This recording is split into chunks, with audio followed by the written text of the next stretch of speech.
महत्वाची आणि मोठी बातमी आपण बुलेटिनच्या सुरुवातीलाच पाहणार आहोत। पुणे पोलिसांनी इतिहासातील आतापर्यंतची सर्वात मोठी कारवाई केलेली आहे। देशभरात आणि परदेशात स्मगलिंगसाठी चाललेलं तब्बल 1600 किलो मेफेड्रॉन 6 वेगवेगळ्या ठिकाणी छापेमारी करत पुणे पोलिसांनी जप्त केलंय। पुणे पोलिसांच्या गुन्हे शाखेच्या 10 टीम्सने कुरकुम एमआयडीसी, दिल्ली, कराड, सांगली आणि बंगळुरू या ठिकाणी छापेमारी केलेली आहे। मिठाची वाहतूक करतोय असं समजून एमडी ड्रग्सची तस्करी करणाऱ्या 3 टेम्पो चालकांना पोलिसांनी चौकशीसाठी ताब्यात घेतलं आणि ड्रग्सचं एक खूप मोठं आंतरराष्ट्रीय रॅकेटच पोलिसांच्या हाती लागलेलं आहे। यामध्ये तब्बल 1600 किलो मेफेड्रॉन पोलिसांनी जप्त केलाय। यापैकी 900 किलो एमडी ड्रग्स दिल्लीतनं पकडण्यात पोलिसांना यश आलंय, तर तब्बल 650 किलो एमडी ड्रग्स हे कुरकुम एमआयडीसीतल्या अर्थकेम या कंपनीतनं जप्त करण्यात आलंय। आंतरराष्ट्रीय बाजारात या ड्रग्सची किंमत तब्बल 3000 कोटी रुपयांच्या घरात आहे। आतापर्यंत या प्रकरणी पुण्यातनं हैदर शेख आणि वैभव माने यांच्यासह आणखी एकाला तर दिल्लीमधनं तिघांना अटक करण्यात आलेली आहे। या प्रकरणामध्ये 2 परदेशी नागरिकांचा देखील सध्या शोध सुरू आहे आणि याच संदर्भातली अधिक माहिती आपण जाणून घेणार आहोत। वैभव सोनवणे आपले पुण्याचे प्रतिनिधी आपल्या सोबत आहेत सध्या। वैभव, पुणे पोलिसांनी अनेक ठिकाणी ही छापेमारी केली, ड्रग्ज इतक्या मोठ्या प्रमाणावर जप्त करण्याची ही आतापर्यंतची इतिहासातली सर्वात मोठी कारवाई पुणे पोलिसांनी केलेली आहे। वैभव, या कारवाईविषयी नेमकं काय सांगताय?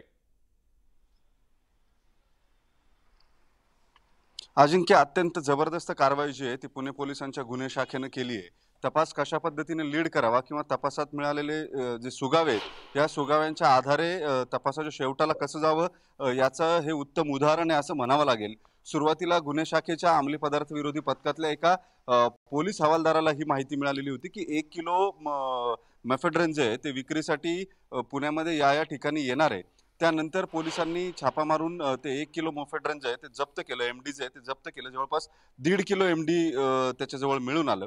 तिथून पुढची लिंक पोलिसांनी डेव्हलप केल्यावरती विश्रांतवाडी धानोरी परिसरामध्ये एक पत्र्याचा गाळा होता।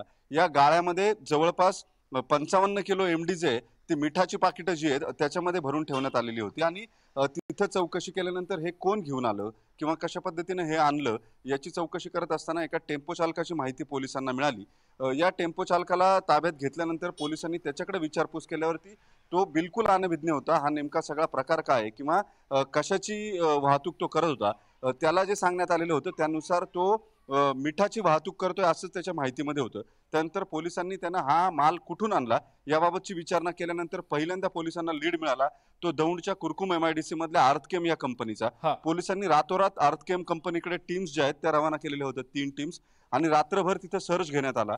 या ठिकाणाहून दिवसभरात काल दुपारी 2 वाजेपर्यंत पोलिसांनी जवळपास 650 किलो एमडी जे मेफेड्रॉन जे ते जप्त केलेलं होतं आणि त्याच्यानंतर त्याच वेळेस इतर टेम्पो चालक जे आहेत जे या कंपनीतून ट्रान्सपोर्ट करत होते त्याची माहिती त्या कंपनीतून सीसीटीव्हीच्या द्वारे पोलिसांना कुठले टेम्पो आले गेलेत याची माहिती पोलिसांनी घेतली, नंबर्स मिळवले, त्या नंबर्सवरून त्याचे मालक शोधले, चालकांना ताब्यात घेण्यात आलं। रातोरात ही सगळी कारवाई पॅरलली पोलिसांकडून सुरू होती आणि त्यानंतर पोलिसांनी जी माहिती मिळाली ती धक्कादायक होती।